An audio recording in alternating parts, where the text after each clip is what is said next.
жеңіс ыңғайсыз қарсыластардың бірі болып бара жатыр Ақтөбе үшін. Нам не хватило бойцовского духа деп айтты. Айырмашылығы ауызбіршілікте болды. Біздің командада ондай ауызбіршілік байқалмады. Мен байқамадым. Қазіргі таңда осы күні мен Таркович пен Костовтың ойынынан ешқандай айырмашылық көріп жүрген жоқпын. Әңгіме бұл жерде төрешіде емес, әңгіме техникада болып тұр да. Мүмкіндікте. Жаңа не ғой? Жоспар тек бір маусымға болмау керек қой. Ассалаумағалейкум, құрметті жанкүйерлер. Өкінішке қарай Ақтөбеміз тағы да жеңілді.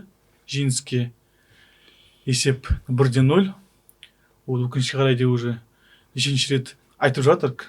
3-ші рет, 4-ші рет. Қашан ұтамыз, жігіттер? Азамат, Мерей, қош келдік. Ассалаумағалейкум. Қош көрдік. Барлықтарыңыз көргенімізге қуаныштымын, сіздерді жігіттер. Әрине осы подкасты барысында әрдайым Ақтөбенің жеңісі туралы сөз қозғағымыз келеді. Бірақ жаңа Ерекең айтпақшы, әзірге өкінішке қарай болып жатыр.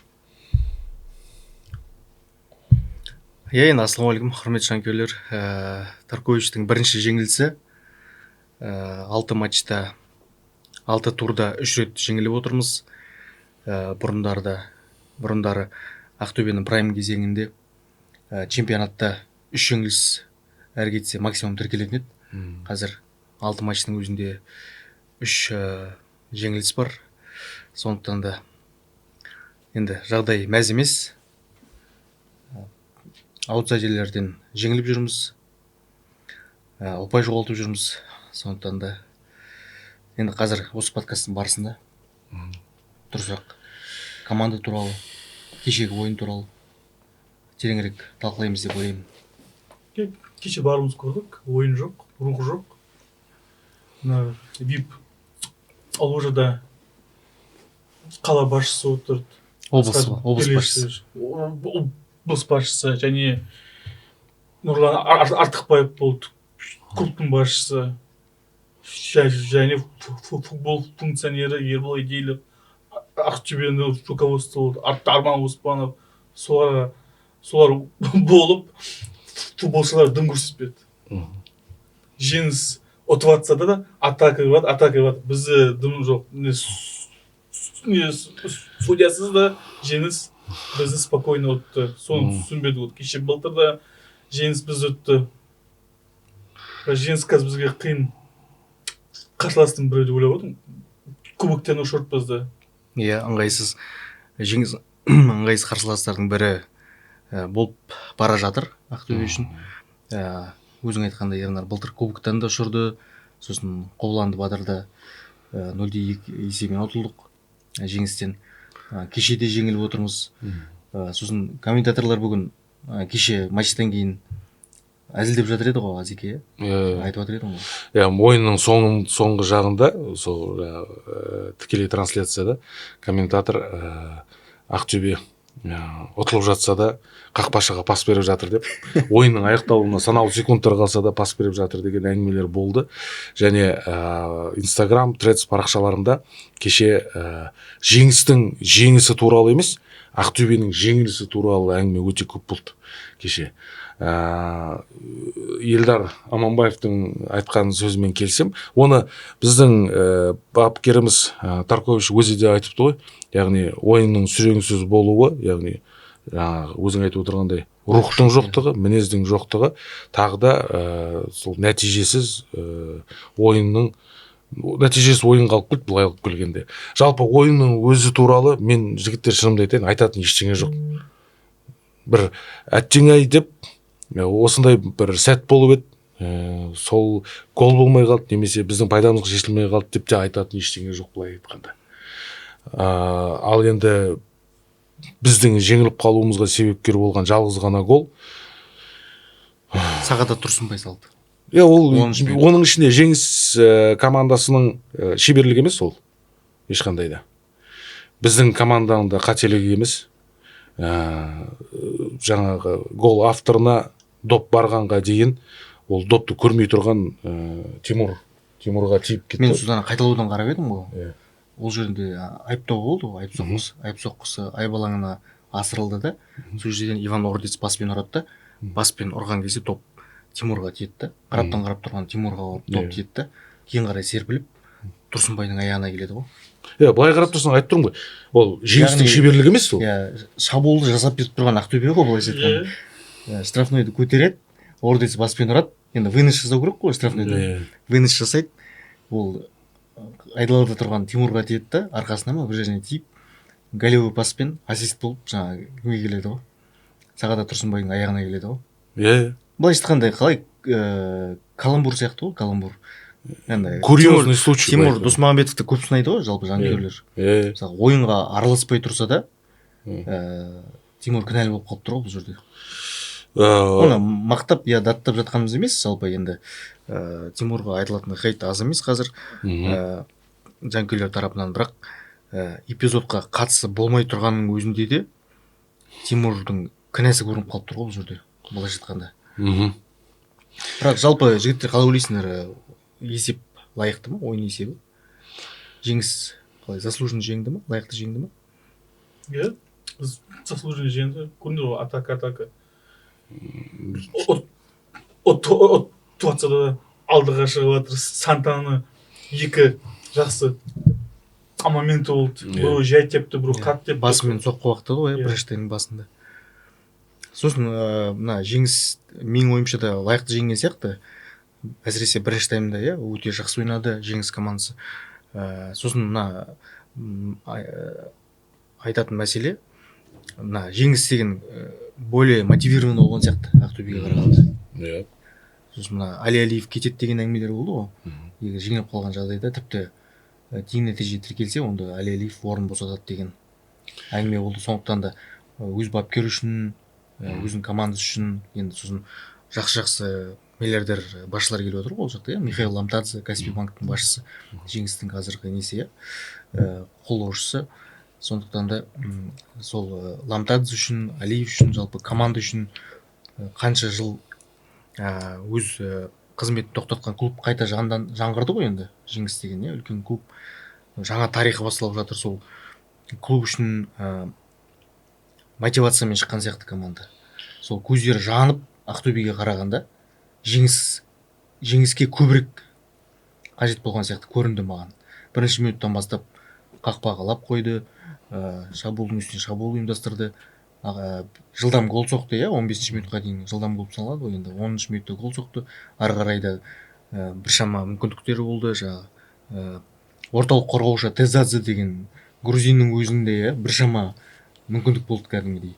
Бір 2-3 мүмкіндік болды Тезадзенің өзінде. Сондықтан да білмеймін енді Ақтөбенің кезекті рет сөйлеңсіз ойыны екінші тайм барысында ғана Ақтөбе шамалы тіріліп біршама шабуыл жасағандай көрінді. Корзун қақпаға соққы бағыттап, сосын одан кейін добиваниеда кімдер соғылса солар жетіп жатты ғой, енді тырмысып жатты ғой, талпынып. Мүмкіндіктер болмады демейміз, енді болды, бірақ енді тап бір 100% гол соғатындай мүмкіндік болған жоқ Ақтөбенің орындауында. Таркович жаңа өзің айтқандай, Азеке, нам не хватило бойцовского духа деп айтты. Яғни біз ылғи подкаст сайын айтатын, сол мінез жоқ, рух жоқ командада. Осы міне ақ қызылдар үшін терлейінше, осы жанкүйерлер үшін ойнайыншы деген бір көзінде от жоқ. Сол нәрсені қазір міне Тарковичтің өзі айтып отыр матчтан кейін. Ал Али Алиевтен сұраған кезде журналистер сұрады матчтан кейін баспасөз мәслихатында, егер бүгін ұтылған жағдайда кететін бе едіңіз дегенде жоқ дейді Алиев. Яғни бізде қазір ондай асығыс шешім біз қабылдамаймыз дейді. Алиев айтты кәдімгідей. Толық тыңдап шықтым. Яғни мен кетуім мүмкін деген әңгімені өзім айттым дейді. Жігіттерді жігерлендіру үшін. Мысалы, егер жігіттер бүгін ұтылатын болсақ, онда мен өз орнымды босатамын деп мен шабыттандырып жібердім дейді жігіттерді. Сонда сөзімен қалай рухтандырып жіберіп тұр ғой команданы. Егер сендер ұтылатын болсаңдар, онда мен бүгін кетемін деген сияқты. Яғни оның әкелген ойыншылары бар, оның таңдаған тактикасы бар, осы Түркиядағы жиын барысында бірге жаттыққан, ұйымдастырған түрлі тактикалары бар, әртүрлі схемалары бар. Егер ол кеткен жағдайда да оның алып келген ойыншылары да клубта тұрақтанбайтын еді мүмкін. Сондықтан да олар не Алиевтің болады? сөзі өтімді болып тұр ғой бұл жерде, бірақ сол сөзі маған әсер етті кәдімгідей, яғни ұтылған жағдайда мен кетпейтін едім деп. Себебі бізде басшылықта ешқандай асығыс шешім қабылдамайды, бізде ұзақ мерзімдік бізде стратегия бар, яғни біз біртіндеп өзіміздің мақсатымызға жетеміз деген сияқты. Бізде яғни Ақтөбедегідей бірден ұтылған жағдайда аут деп, я болмаса түбегейлі жаңағы басшыны алып тастау керек, я болмаса жаңағы бапкерді алып тастау керек деген сияқты әңгіме жоқ екен мүлдем, Алиевтің өзінің айтуы бойынша. Ойынның барысында, яғни алаңның ішінде, кешегі ойынның барысында екі команданың айырмашылығы жеңіс гол салса да, ұтып жатырса да, соңына дейін жатып алмай шабуыл жасады. Яғни айырмашылығы ауызбіршілікте болды. Біздің командада ондай ауызбіршілік байқалмады. Мен байқамадым. Алаңның сыртында жаңағыдай ауызбіршіліктері бар екен. Али Алиев айтып отырғандай. Енді менің өзімнің ойым мынандай болып тұр. Үмітсіз шайтан. Мен өз басым Ақтөбеге сенемін, соңына дейін сенемін, күтуден шаршамаймын. Келесі ойын бізде бұйырса өз алаңымызда Қобыландыда болады. Өткенде анау Түркістан аренада өткізген біздің жаңағы номиналды үйдегі матчтарымызда 13.000 аққызыл армия жетпеді. Енді сол армия ертіспен болатын матчта біздің Қобыландыны толтырады. Және де қазіргі таңда біздің сапымызда ойнап жатырған көптеген ойыншылар оны әлі көрген жоқ. Біздің яғни ютубтағы контенттерден бұрынғы ойындарды қараған шығар, бірақ өздері сезген жоқ. Сол ертіспен болатын ойын, переломный момент дейді ғой. Менің ойымша сол Бетбұрыс дейсің. Бетбұрыс, яғни біздің командаға жаңа бір серпіліс береді, күш береді деп сенем. Біздің жанкүйерлердің қолдауы, және осы сол матчтан бастап біздің команданың әрбір мүшелерінің арасында жақсы бір байланыс, бауырмалдық, ауызбіршілік пайда болады деген ойдамын. Соның арқасында біздің жеңілістеріміз аяқталып, алдағы ойындарда біз жеңістерге жетеміз деген менде үлкен үміт бар. Себебі енді былай қарап тұрсақ, бапкерді ауыстырдық, қазір біз ойыншыларды ауыстыра алмаймыз. Яғни бапкерді ауыстыра бергеннен де пайда бола ма, болмай ма, маусымның барысында ауыстыра беру де дұрыс емес қой. Сондықтан бізге дейін бірде-бір жеңіске жетпеген жеңістен біздің ұтылып қалуымыз, әрине ол қатты тиді, үлкен соққы болды. Енді біздің бапкерлеріміз әр матчтан кейін айтатын, біз осыны сабақ алуымыз керек. Кешегі матч үлкен сабақ болу керек қой. Толықтай келсем саған, кеше түнде команда Ақтөбеге келді, енді команда Ақтөбеде болады. Енді Түркістанда ойнамаймыз. Ақтөбеде болады ойын. Бүгін уже футболшылар стадионға келіп, поляны қарап кетті. Бұйырса енді 25 сәуірде ұтамыз деп ойлаймыз, ұту керекпіз. Ол ойынға келеміз, әлі тоқталамыз. Жеңіспен ойында талқылап тастайық. Сосын мынандай мәселе, матчқа дейін де айтылды, матч барысында да кейін де айтылып жатыр. Қазір мына команда 2 айға жуық, Астанада жаттықты ғой енді. Астана аренада жаттықты. Сол стадионның алаңын бүге-шүгесіне дейін біледі. Сол стадионда күнде жаттығу өткізеді. Арасында тек сырттағы ойындарға барып келеді, Түркістанға барып келеді деген сияқты. Бірақ сол стадионда күнде жаттыға тұра, әлі күнге дейін сол алаңға бір бейімделмегендей көрінді. Кешегі ойында мүлдем шабуылды дұрыс келістіре алмады. Ең болмаса бір голды соға алмады. Сол жағым мен үшін түсініксіз. Мысалы Астанада жаттыға тұра, Астанада күнделікті өмір сүре тұра, сол стадионның жасанды алаңын күнде көре тұра, ең болмаса құрғанда бір гол салмау деген, енді білмеймін. Егер жеңіске қарсы былай ойнайтын болса, онда біз деген биыл чемпиондық туралы қалай жағаш болуымыз керек деп ойлаймын енді. Егер аутсайдерлерден ұтылатын болсақ, онда Ордабасыға қарсы қалай ойнаймыз, Астанаға қарсы қалай ойнаймыз. Елімайдан Екібастан ұтылдық, Қайраттан Екібастан ұтылдық. Оның үстіне жаңа Ернар сен айтқандай, клубтың қожайыны Нұрлан Артықбаев отыр, ложада. Облыс басшысы Асқар Шақаров отыр, басқарма төрағасы Арман Оспанов отыр, Артықбаевтың кеңесшісі жаңа Ербол Еділов мырза отыр. Мысалы, үлкен тұлғалар отыр, барлығы біздің клуб үшін жаны ашиды. Қаржыландыру бәрі бар. Өзімізді топ клуб деп санаймыз, бірақ іске келген кезде, егер сенің тікелей жұмыс берушілерің, былайша айтқанда, өзінің ойнайтын облысының басшысы отыр, клубының қожайыны отыр, клубтың басшысы отыр мысалы. Сондықтан да білмеймін енді. Солардың көзіңде от болмай ойнау қалай ол? Меніңше түсінсіз ол. Сені тікелей қаржыландыратын адамдар, сен қалай саған талап қоятын адамдар. Саған талап қоятын адамдар. Сені қаржыландырып саған ақша беретін, былайша айтқанда, сені асырап отырған, наныңды беріп отырған, несібегіңді әкеліп отырған адамдар ғой. Солардың көзінше қалай осылай сүреңсіз ойнауға болады деп ойлаймын да, мысалға. Кез келген адам бастыққа келгенде басқаша ойнатып кетеді ғой, жұмыс істейді ғой, мысалға, Әңгіме жеңілісте емес, әңгіме ойынның өрнегінде дейсің ғой, Условия барлығы бар, жақсы гостиницада өмір сүріп жатыр. Самолет, барлығы бар. Бүкіл жағдай бар. Жиынды өткізді. Сосын мысалға жаңа енді бапкердің тақырыбына келіп жатырмыз ғой. Тарковичтің төрт матчтағы бірінші жеңілісі. Арысты жеңді. Енді Арысты жеңбесе ұят болар еді. Кубокта Арысты жеңді. Ұлытаумен тең ойнады. Сосын Каспийде жеңді, әупірімдеп. Енді міне төртінші матчында сүрініп отыр Таркович. Енді кеше матчтан кейін пресс-конференцияда Тарковичтен сұрайды. Қайта жанкүйерлер, біз журналистер, елордалық.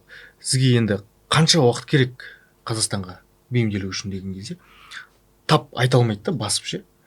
Тарковичтен 2-3 рет сұрады. Сколько вам времени потребуется, чтобы вы полностью адаптировались к чемпионату, к стране, вообще? Мне нужно время, маған уақыт керек әлі деп айта береді да. Нақты айту керек қой, маған мне бір ай керек, маған 2 ай керек. Содан кейін мен өзімнің ойымды көресіздер, менің қойған ойымды көресіңдер деген сияқты. Ол мысалға дипломатичный жауап береді да, европейский ше.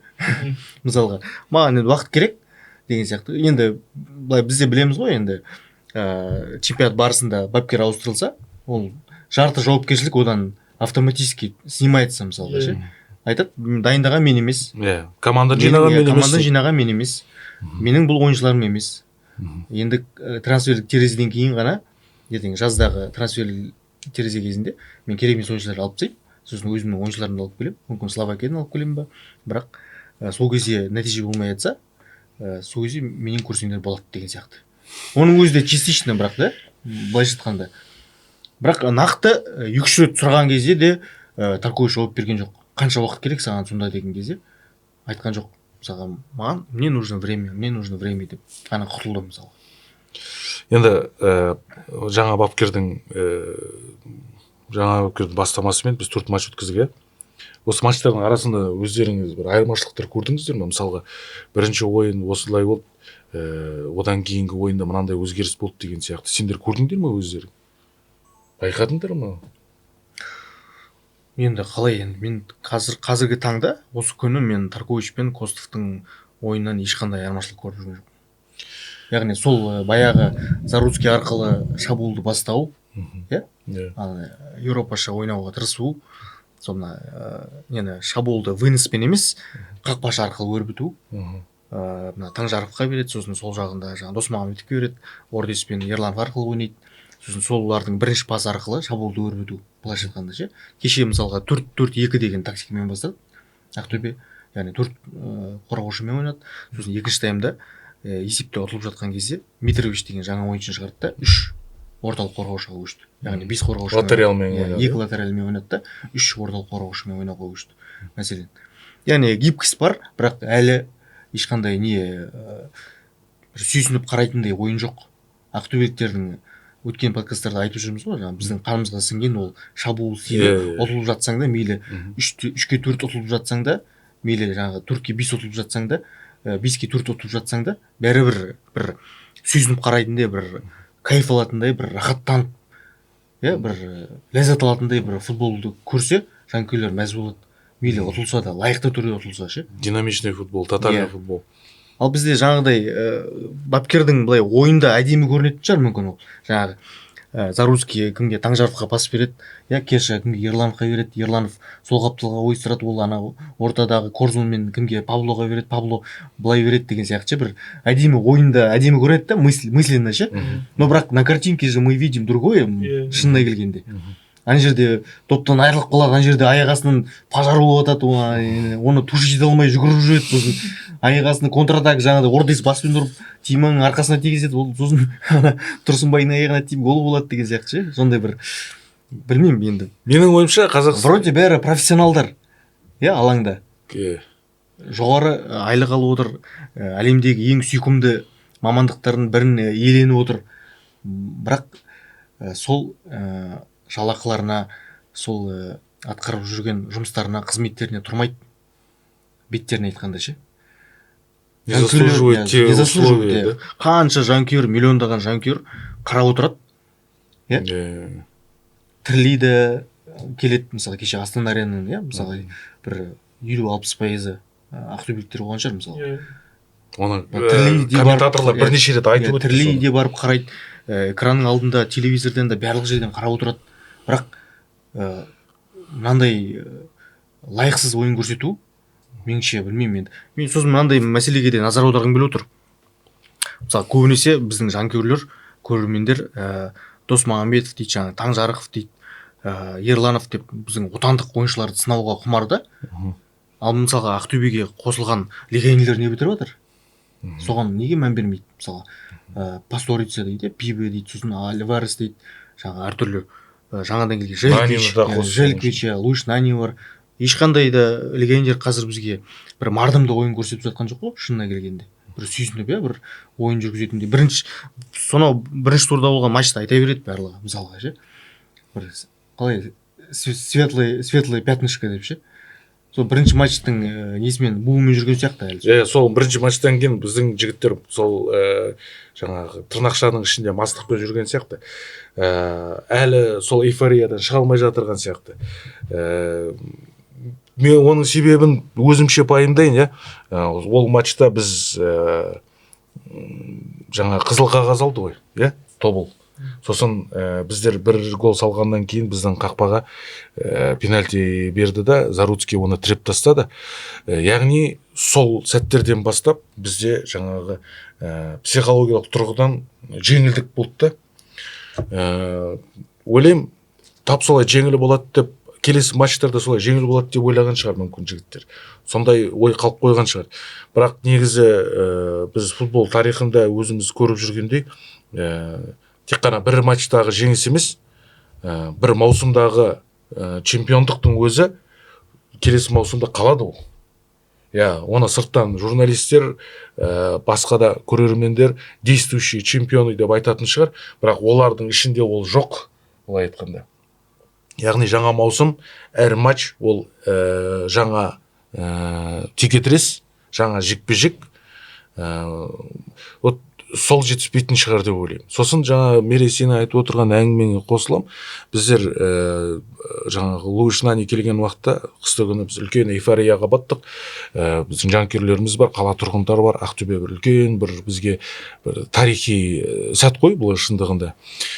Біз содан да шығуымыз керек сияқты. Яғни бізге келген әлемге танымал емес бар, бізде келген жұлдыздар, яғни легионерлер, олар кішкене төмен түсу керек сияқты. Яғни біздің жергілікті футболшылармен бір деңгейге түсіп, бір деңгейде тек қана алаңның ішінде емес, алаңның сыртында да солармен бірге ауызбіршілік болу үшін солардың деңгейіне түсу керек сияқты. Және соған сол жерде жүрген әрбір қызметкер жұмыс жасау керек деп ойлаймын. Әрине ол жаңағы есік алдындағы әңгіме болмау керек. Соны кәсіби тұрғыдан ешкімнің ар намысына тимей, бірақ соған алып келу керек деп ойлаймын. Себебі тағы да қайталап айтайын, мінез дейтін ол командалық ойында мінез болу үшін ауызбіршілік болу керек. егер 10 адам бір командада 10 адам ойнайды, алаңда 11 адам ғой. Нақтырақ келсек, командада 20-дан астам футболшы бар. Олардың барлығы бір үйдің баласындай ауызбіршілігі болмаса, біздің нәтиже күтуіміз бекер. Жаңа сен айтып отырсың ғой, Алиев осылай деп айтты деп. Яғни оларда демек ауызбіршілік бар сондай. Мен енді жеңістің құрамын нақты білмеймін. Біздің Ақтөбенің құрамы қазір 80% жаңадан келген ойыншылар ғой.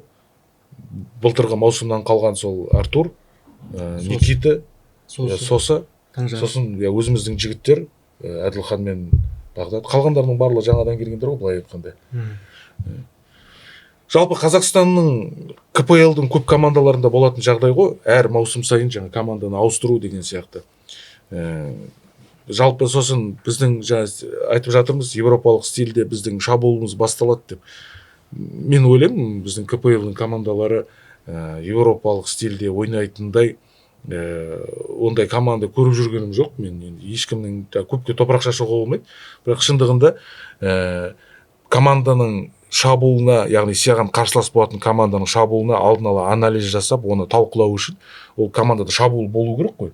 Ал біздің КПЛ-дің командаларының шабуылдары әр кетсе 10 минут секундтан аспайды. Өте немесе фолмен аяқталады. Бізде үзік болып жатыр. Үзілістер көп.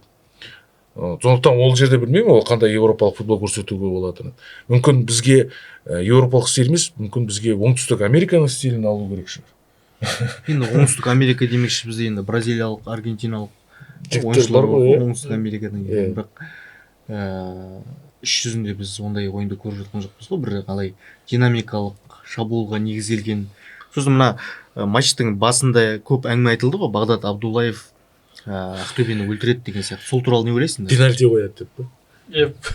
Пенальти қояды. Пенальти қойды ғой, бірақ. Пенальти қойды, бірақ сол кезде жеңіс туатты ғой ойында. Ал қазір 0-0 болғанда ничего болса пенальти қою мүмкін еді. ТКБ парақшасында инсайт шықты матчтың алдында. ТКБ Бағдат Абдуллаев пенальти қояды Ақтөбенің қақпасына деген, кемінде бір пенальти белгілейді деген. Бірақ жәмінде айтқандай пенальти белгіленді, бірақ бар араласып, отмена болды ғой. Алдындағы подкастта да айттым ғой, тағы да айтып өтейін. Біздің трансляция бар ғой, біздің матчтардың техникалық мүмкіндігі сол пенальтилерді анықтауға келмейді ше. Мүмкін емес қарау ше. Мынандай момент болды ғой, Марат Быстровтың қолына тигендей болды ғой, матчтың барысында ше. Еңкейіп жатқан кезде. Сол момент туралы айтып өтсеңдер комментарий. Жоқ, мен сол қол болды ма, болған жоқ па? Жоқ, соны айтып тұрмын ғой, мен қарай алмай. Көрінбейді. Камерасы, бізде қазір КПЛ-да 7 камерамен түсіреді. 7 камера үлкен футболға аз. Ал қазір ордабасы 12 камера. Ордабасылар өздері ақша салып 12 камераға кеше ойында көрсетті. Бәрі четко көріну үшін. Атыраумен болған скандалдан кейін Ордабасы өз инициативаны өз қолына алып 12 камерамен түсіріп, чтобы бізден көрмеңдер. Олар да біздің подкастты қарайтын болып тұр ғой. Енді Қазақстан деңгейіндегі үлкен не болды ғой, айқай-шу болды ғой, былайша айтқанда. Сондықтан да Ордабасыға да ешқандай артық айқай-шу керек емес деп ойлаймын мен. Келесіде мысалға Ордабасы төрешілер сатып алды деген әңгіме оларға қажет емес қой. Сондықтан да міне камералардың барлығын орнатады. Пожалуйста. Кеше мысалға Быстровтың жаңағы барды қарап отыр ше Абдуллаев. Бірақ артындағы тұрған камерадан көрсетеді да қайта-қайта. Ана ар жағынан түскен камера жоқ. Соны айтып отырмын ғой. Быстров баспен ұрады да, еңкейіп тұрып. Сосын ана баспен ұрғаннан кейін доп қаяққа тигені көрінбейді ғой. Иыққа тие ма, әлде білекке тие ма, шындаққа тие ма, ештеңе көрінбейді. Яғни қақпаның артынан түсірілген ракурстан мүлдем ештеңе көрінбейді. Әңгіме бұл жерде төрешіде емес, әңгіме техникада болып тұр да. Мүмкіндікте болып тұр. Техника және яғни Абдуллаевтың қатысы жоқ, кешегі нәтижеге ешқандай. Жоқ, қатысы жоқ. Бірақ басында сары қағаздар таратты ойыншыларға. Бағдат таратты. Тегін таратты. Басында беретті. Ол кісі Наниға түсіндіре алмай қойды дейміз, ол ше. Сары қағаз берді. Көп сөз, боқ сөз деп бір сары қағазбен тоқтатайын деген ше диалогты. Бара-бара Луш Нани төреш болып кететін сияқты осы Қазақстанда. Барлық төрешілерді үйретейін деп жүрген кезде. Ана европейский стандартты үйрете алмай жүрген шығар ол. Негізі былай болу керек қой деп ше. Ана пауза болады ғой қайта-қайта. 10 секунд сайын жеңіс деген ана қайта-қайта уақыт созды ғой соңғы жағында бір 80-нен бастап ше. Сосын ана лучнайне барып төрешіге айтады да тоқтатшы уақытыңды деп. Мынау ұйықтағысы келіп жүр ғой деп әңгіме айтып жүр ғой. Сосын жаңа Абдуллаев айтады и қазір тұрады ғой енді дейді. Асып Сөйтіп жүрген кезде сабыр деп жатыр ма? сөйтіп жүрген кезде сары қағаз алды ғой ақыры соңында. Қызыққа толы КПЛ дейсің ғой. Алдындағы подкастта айтқандай біздің Қазақстан футболында бір үлкен өзгерістер болып жатыр. Бірақ ол өзгерістер бұрынғы қателерді не істеп жатырған жоқ. Мен жаңағы техника жөнінде айтып жатқаным, төрешілер жөнінде айтып жатырғаным, клубтар жекеменшікке ауысып жатыр, көптеген жұлдыздар келіп жатыр. Бірақ сол командалар өткізетін стадиондардың деңгейі, техникалық деңгей, сол матчтарды көрсететін барлығы біз күткендей болып жатырған жоқ. Ол да өкінішке қарай. Бірақ жаңа Ордабасының 12 камера қойып бір бастама бастауы меніңше бір жақсы өзгеріс сияқты. Әрине. Позитивный начало сияқты. Себебі егер Ордабасы сөйтетін болса, ертең Ақтөбеде қалыспайды. Барлығында мүмкіндігі бар ғой қазір енді көбісінде не частный инвестор қайрат қосылады, ар жағынан жеңіс бар, Шахтер бар, сөйтіп трансляцияны әр клуб өзінің мойнына алатын сияқты. 7 камера деген енді кішкене не ғой жаңа. Құдайдың қарапайым подкастының өзін 7 камерамен түсіресің ғой енді. Футболдың матчы дейтін кәдімгі. Бізде қазір тур камера тұрып тұр. Кішкентай бөлмеде. Қара жүрек бар дейсің. Ол түзетілу керек. Себебі біздер әлемдік жұлдызды шақырғаннан кейін біз әлемдегі жанкүйерлердің назарын аударып жатырмыз өзімізге қарай. Ал енді сол адамдар біздің футболымызды қарайтындай деңгейде біз көрсете алып жатырмыз ба? Футболымызды. Вот әңгіме сода ғой. Сосын бұл тек қана жаңағы әңгіме Ордабасы мен Атыраудың арасындағы болған матч немесе кешегі Быстровпен болған жағдайда емес әңгіме. Өздеріңіз жақсы білесіздер, бірінші лиганың, екінші лиганың матчтарының трансляцияларында қаншама әңгімелер болғанын жақсы білесіздер. Қазір несін өзгертіп жатыр ғой поставщикті. Нақты білмедім, бірақ енді ұят. Инхоккей деген нелер трансляторлар түсіріп бастап соны хоккей жүргізетін комментаторлар жүргізген ғой басында алғашқы турды ше. Олар өздерінің балдарын үйдің ішінде жұмсап сөйтіп жүр ғой. Шайба деп қайта-қайта гол болған кезде сондай нелер болды ғой, казустар болды ғой қайта-қайта. Клюшка деп. Ал енді жаңағы айтып өткендей алдағы матчтарға үмітіміз зор. Дәл қазір менің өзімнің жеке көңілімді көтеріп отырған бір жайттар бар, айтып өтейін. Бірінші лига матчында Ақтөбе жастар командасы Досжан Арыстанов салған голдың арқасында Тараз командасын ұтты. Тараз командасы құрамында Бауыржан Байтана бар, Берік Айтбаев бар. Біздің жанкүйерлерге сол матчқа келген жанкүйерлерге біраз қуаныш сыйлады. Өз алаңымызда ойнаған болатынбыз. Сол матчты бастан аяғына дейін өзім көрдім. Мен жігіттердің ойынына риза болдым. Мынау тек қана легионерлерге сеніп, біздің жігіттерден пайда жоқ дейтін жанкүйерлер болса, жоқ, сіздер қателесесіздер, бізде жігіттер бар, жаңағы мінезі де бар жігіттер бар, ойынды да қолына ала алатын жігіттер бар. Және жаңағы айтып отырған гол салғаннан кейін біраз уақыт бойы Таразға тойтарыс беруге тура келді. Сол жігіттердің ауызбіршілігі, сол жігіттер көрсеткен мінез соңында бізге жеңіс сыйлады. Одан кейін кеше Ақтөбе футболының болашағы QG лигада 2012, яғни U15 командасы, Ордабасы командасы 4-0 ұтты. Балалардың футбол деп қарайтын шығарсыздар, бірақ негізі матчтың өзін көрсеңіздер, кәдімгідей командалық ойын болды. Яғни Ақтөбе футболының болашағы бар екеніне мен тағы бір мәрте көз жеткіздім. Және тағы бір қуанышты жайтпен бөлісейін. Кеше сол жеңіс Ақтөбе матчынан кейін Ақтауда біздің шағын футбол командасы, Ақтөбе шағын футбол командасы, футзал командасы Каспий командасымен ойнады. Олар біз не жаңа теке тіресіп келе жатырған таблица команда ғой. 3-4 есебімен ұтылып 4-3 есебімен ұтылып жатырып, 4-5 қылып біздің жігіттер Егор Нулет соңында жеңіс голын алып келді да камбэк жасап біздер ұтып кеттік. Солар енді кішкене көңілді көтеріп отырған жайы бар. Ал егер жаңа жеңіспен Ақтөбе матчына қайтадан оралатын болсақ, бұл жерде тағы да қайталап өтейін. Менің айтар ештеңем жоқ, мен ешқандай ойын көргенім жоқ, ешқандай ойын өрнегі болған жоқ. Жаңағы сен Мерей айтып отырған Быстровпен болған жағдай, және де Никита Корзун теуіп, одан кейін добиваниемен сала алмай қалған сәттер, ол Ақтөбе футболы үшін ол мүмкіндік емес, ол түкке тұрмайды. Түкке тұрмайды. Біз ондай сәттерге үміт артпауымыз керек. Біз нақты гол салатын, жеңісті безоговорочный победа алып келетін командамыз негізі. Бірақ оған әлі біз жете алмай жатырған жайымыз бар. Дұрыс айтып отырсың негізі. Азеке, мына жастар туралы біз өткен подкастта да айттық қой, Арон үшеуміз отырғанда айттық. Мына жастарға мүмкіндік берілмейтін туралы, ойын тәжірибесі ұсынылмайтын туралы біз біршама айттық.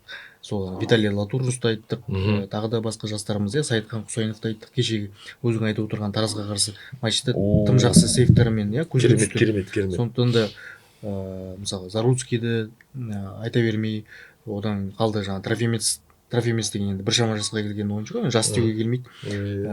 Мына кешегі Арысқа қарсы неге Саидханға, Аянға, сосын мына Виталийға неге мүмкіндік берілмеді деген әңгімені біз көтерген болатынбыз негізі. Өзің айтып отырғандай, сол мысалы футзалда да, бірінші лигада да, күйші лигасында да біздің жасындай жарқылдап өсіп келе жатқан тым жақсы жас жігіттеріміз бар. Құдайға шүкір, Ақтөбе футболының ылғи да жас дарындарымен танымал.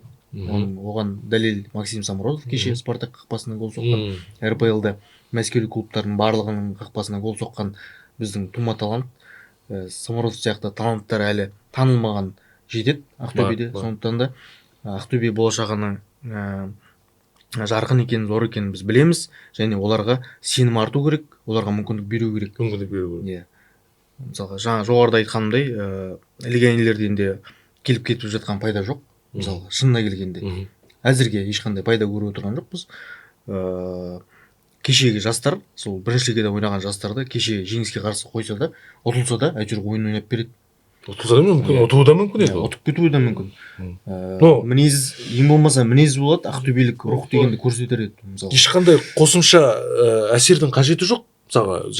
Мысалға алайық. Жеңіске қарсы бірінші лигада команда шықты дейік мысалға. Ол балаларға қосымша әсердің қажеті жоқ. Олардың өздерінің мотивациясы өздеріне жетіп жатыр, былай айтқанда. Содан соң өзгеріс туралы айтып жатырмыз. Өзгеріс жасауға болады, және өзгеріс нәтиже алып келетінін біз футзалдан көруімізге болады. Биылғы маусымда бізде легионер жоқ. Жергілікті ойыншылар. Қайрат ұттық. Біраз командаға тойтарыс беріп, біраз сенсация жасап жатыр жігіттер, былай айтқанда. Яғни өзгеріс жасауға болады екен. Және ол өзгерісті тек қана сырттан келген ойыншылармен емес, өзіміздің ойыншыларымызбен де жасауға болады екен. Неге соны жасамасқа? Доктор марқұм Кирилл Кеккер Қайратта бұрынғы бапкер айтқан екен. Қазақстан бойынша Ақтөбе ойыншылары мықты деген. Сол себептен мен былтыр 2013 жылғы жігіттер бізде чемпион болды Қазақстан бойынша. Соның 2005 ойыншысын Қайрат өзен алып кетті. Оны біздің жанкүйерлер білетін шығар. Себебі біраз пабликтерде жазылды ғой. Сол бізде сол тезірек база салып, футболшыларды жібермей. Академия керек. Академияның жері қарастырылып салынып бастады ма әлде енді? Жоқ, жер енді қарастырылып жатыр. Сосын не ғой, жоспар тек бір маусымға болмау керек қой. Үлкен жоспар болу керек. Яғни осы маусымды мына футболшылармен ойнаймыз, бірақ алдағы уақытта біз Ақтөбенің өзінің тәрбиеленушілерінің ішінен осындай футболшыларға үміт артып отырмыз деген сияқты. Кешегі Арыспен, енді Арысты өзімізше менсінбей отырмыз ғой, бірақ Арыспен ойнаған ойында мен Кекбаевтың пасы, былай қарап тұрсаң, бір санаулы секундтарда қабылданатын шешім. жаңағы әлемдік футболда жаңағы джокер дейді ғой. Джокерлердің қабылдайтын шешімі ғой, анау пас дейді. Мысалға қарап тұрсаң. Кім Зелкович салды ма сол пастан? Желкович салды. Сондай футболшыларға мүмкіндік берсе, әрине нәтиже болады. Бірақ ол жігіттерге қазіргі таңда мынау премьер-лигада болып жатырған матчтарда біздің бапкерлеріміз тек 1-2 минут қана уақыт беріп отыр. Ол өте аздық етеді. Сол Мысалға сол Арысқа қарсы Ақтөбенің тұтас жастарын шығарса да ұтып береді деп ойлаймын мен. Сонау жаңа сен айтқандай, Байдана, Айтбаев, Тараздың кәдімгі КПЛ-ға шығуға задача қойып отырған командасын ұтып отырған команда, жастарымыз тап сол Арысты жеңіп береді. Мысалға қазір біз Жеңістің ойынын талқылап отырмыз ғой, Ақтөбе сүреңсіз ойнады деп. Сол Арыстан басталған проблема ғой сол, негізі шынына келгенде. Сол Арыстан қалай основной командамен составпен ойнады, Каспийге қарсы вяло ойнады. Соның несі ауып айтса ғой, қазір былайша айтқан кезде, соның әсері ғой. Тұтас бір аптаның ішінде 3 матч ойнау деген ол деген үлкен не деп ойлаймын, проблема деп ойлаймын. Мысалға Таркович келді, Ұлытаумен бірде ойнады, одан кейін 2-3 күннен кейін Арысқа барып, сырт алаңда дәл сол негізгі құраммен тағы ойнап береді 90 минут бойы. Одан кейін 2-3 күннен кейін тағы Каспиймен ойнайды. Одан кейін тағы кіммен ойнайды, міне Жеңіске қарсы дәл сол құрам шығады. Ордес пен Ерланов деген олар терминатор емес қой. Әр матч ойнай береді мысалы. Сондықтан да шамалы ротацияға да көңіл бөлу керек деп ойлаймын. Жанкүйерлерге де құлақ асу керек. Мысалға кім Досмамбетовті неге қоя береді деп айтуы заңды ғой жанкүйерлердің. Оның орнына мысалға Топаловты неге Каспийге қарсы шығармайды да, неге қайтадан 90 минут ойнаған Досмамбетов қайтадан шығарады алаңға. Түсініксіз ғой мысалы. Кеше ана кім екінші таймда Митрович деген жаңа ойыншы шықты ғой, сол туралы не ойлайсыңдар ма? Данила Митрович деген сербиялық ойыншы келді, кеше ғана келіп бүгін алаңға шыққан ойыншы ғой, былайша айтқанда. Жаңа ойыншыға жақсы болды ойыны. Бірақ Гауденсе зерк шықпаған жоқ. Гауденсе туралы негізі бір қызық ақпарат бар, жалпы оны заявкаға тіркемеді деген ақпарат шығып жатыр қазір. Тіпті ол командада болмауы да мүмкін. Сонда инсайдерлік ақпарат бар Telegram желісінде. Енді Митрович деген мен статистикасын қарап шықтым, 2025 жылы өткізген соңғы ойын желтоқсан айында. 2026-да мүлдем бірде-бір ойын өткізбеген ресми. Яғни 4 ай бойы ойнамаған ойыншы келеді да, кеше ғана командаға қосылып, бүгін алаңға шығады. Бір тайм ойнап береді тұтасынан. Сол мен үшін жұмбақ болды. Бірақ енді Ернар өзің айтқандай, бірінші матчқа жаман емес деп ойлаймын. Орталық қорғанысты да, сол жақ қорғанысты да жақсы ойнай алатын сияқты меніңше. Ол бірақ солақай емес екен негізі, сол қапталға ойнайтындай ше. Оңға екен, бірақ сол қапталда шықты.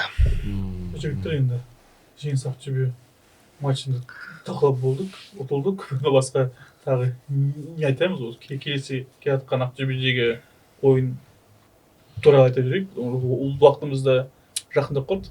Абонементтен хабар бар ма? Абонементті қазір енді бүгін ақпарат шықты, ертең сатылымға шығады ресми. 3-4 күн былтырғы абонемент иелері өз орнын сатып алуға мүмкіндікке ие болады деген не бар, ақпарат бар. Яғни аптаның соңына дейін бұрынғы абонемент иелері өз орындарын сатып алуға құқылы, одан кейін басқа орындарға сатылады. Сондай ақпарат шықты. Және жанкүйерлер айтып еді барлығы лейдборд қайда деп. Лейдбордта қазір қайтып қондырып жатыр. Жақсы жаңалық болады. Тағы бір жақсы жаңалық дейсің. Жаңа Жеңіс пен Ақтөбеге қатысты бір нәрсе айтып кетейін. Өткен ойында не істеп еді ғой, жаңа Каспийдің бас бапкері Пералы Алиевті отставкаға жібереді ғой Таркович. Мына жолы Али Алиев өз інісі үшін өш алған сияқты. Ақтөбенің несі ғой, андай қайырымдылығы ғой. Тұтас бір әулетті жұмыссыз қалдырмайық. Обалына қалмайық деген бе? Алиевтердің обалына қалмайық деп шамалы бір қайырымдылық танытатын бар ғой Ақтөбенің. Робин Гуд сияқты. Бірақ енді алдағы ойында, ертең ертіспен болатын ойында, жаңағы негізгі құрамнан да өзгеріс күтемін мен өз басым. Жігіттерге жаңағыдай мүмкіндік беріледі деп ойлаймын. Бағдат Қайыров жазылып қалатын шығар мүмкін ол матчқа дейін. Керек, көшбасшы керек. лидер керек бізге, көрінбей жатыр. Содан соң жаңағы техникалық жағынан да жақсы өзгерістер бар екен, ледбордтар болады екен. Енді біздің жанкүйерлер әрдайым біздің команданың қолдауға дайын, барын салады, жағынан салады. Бір ауыздан бір отбасы болып, Ақтөбенің осы маусымдағы өз алаңында өткізетін алғашқы ойынында жеңіске жетуіне үлес қосайық. Бір ауыздан сенейік. Тағы да бір инсайт айтып жіберейін. Енді осы маусымнан бастап Тикетон арқылы біздер билет енді сатпаймыз. Ақтөбе футбол клубы қазір Яндекс Афиша мен договор отырып, енді барлық билеттерді Яндекс Афиша арқылы сатылатын болады. Бұл негізі оңай ма? Тикетонға қарағанда? Көреміз енді. Көтермей қалатын сияқты ғой, қандай платформа болса да, иә. Бізге билет сатылса көтермей қалатын еді ғой, әйтеуір. Көреміз. Бір екі ауыз сөзбен айтып жіберейік, оны сонымен аяқтайық. Иә, сол жанкүйерлер, командаға сенеміз, барлығыңызды күтеміз. Ақтөбе ертіс ойына, сол футболшылар жаңағы Ақтөбенің жанкүйерлерін көріп, шамалы ұрлықтар пайда болады шығар. Намыскер болып. Ертісте бірақ оңай шығалатын жаңғақ емес, жеңіс сияқты болды. Иә. Бір противный командалардың бірі ғой.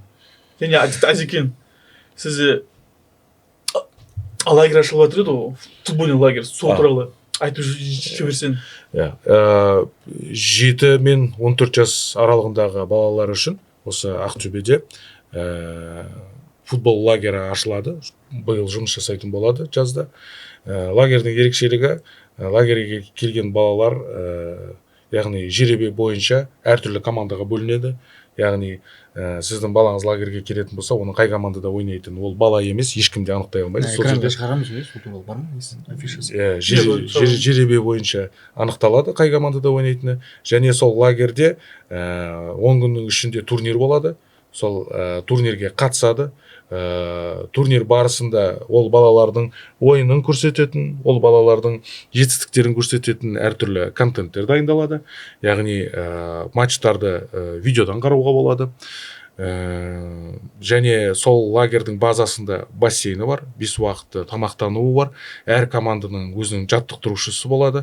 Яғни сол лагерге келген бала, яғни чемпиондар лигасының бір атмосферасын алып кетуге әр баланың өзінің мүмкіндігі болады. Ол лагерь ақылы ма? Ақылы. Ақылы, оны нақтырақ сол аңыз бол деген сілтемесін қалдырайық. Сілтемесін кіріп, сол жерден тауып алсаңыздар болады, анықтап алсаңыздар болады, байланысқа шықсаңыздар, толық ақпаратты ала аласыздар. Келіңіздер, өздеріңіздің балаларыңызға бір футбол мерекесін сыйлаңыздар. Мен де бір ауыз сөз айтып жіберейін. Енді Ақтөбе қазіргі таңда 10 орында келе жатыр екен. Турнирлік кестеде 10 орын деген Ақтөбенің амбициясы үшін өте ұят нәрсе, шынына келгенде. Енді алдағы сенбі күні Ақтөбе өзінің жаңа жеңіс жолын бастайды деп ойлаймын. Екі пентакампион кездесейін деп тұр. Орталық стадионда екі тарихи қарсыластар ғой енді, иә. Бізде Ақтөбеде Ернар өзің ұйымдастырып едің ғой, ертіс аңыздары мен Ақтөбе аңыздары деп кезіндегі үлкен бір текетірестердің бірі ғой. Мұрат Тілешев ертісте ойнаған кездері естеріңде ма? Кәдімгідей мықты Ұлықбек Бақаев дегендер болып еді ғой кезінде. Сондықтан үлкен мына 2000 жылдарының басында ертістің гүрлеп тұрған заманында кәдімгідей стажы бар жанкүйерлер біледі деп ойлаймын, ардагер жанкүйерлер. Сондықтан да ертісте оңай шағалар жаңғақ емес. Өте жақсы матч болады. Жақсы демалыс болсын. Ақтөбе жаңа жеңіс жорығын бастасын. Нани орталық стадионда гол соғып, сальтосын жасасын. Жеңісті тойлап, зига-зага айту бұйырсын деп тілеймін енді. Жаңа жоғарыда айтқандай, енді сол 10-шы орында тұру Ақтөбе командасы үшін ұят нәрсе негізі. Сол енді жанкүйерлерді күтеміз орталық стадионда сенбі күні. Абонементтер ертең сатылым бастайды. Одан соң 1-2 күннен кейін билеттерде, Афиша KZ-ге, Яндекс Афишаға сатылымға шығады. Біздің подкастқа тіркеліңіздер, құрметті жанкүйерлер. Біздің подкастымызға лайк басыңыздар, колокольчик қойыңыздар, достарыңызға репост жасап таратыңыздар. Комментарий жазыңыздар. Иә, подкасттың дамуына үлес қосыңыздар, сынап жазыңыздар, мақтап жазыңыздар. Әйтеуір біздің жасып жатқан осындай кішігірім Ақтөбедегі бірегей бір өзі азғантай подкаст қой, солардың бірі. Бізді қолдап қолпаштап кетсеңіздер біз мәз болып қаламыз. Ары қарай біздің дамуымызға да сіздердің үлестеріңіз көптен көп болады деген біз сенімдеміз. Баршаңызға рахмет. Жақсы сау болыңыздар. Еңісті күндерде жүздескенше.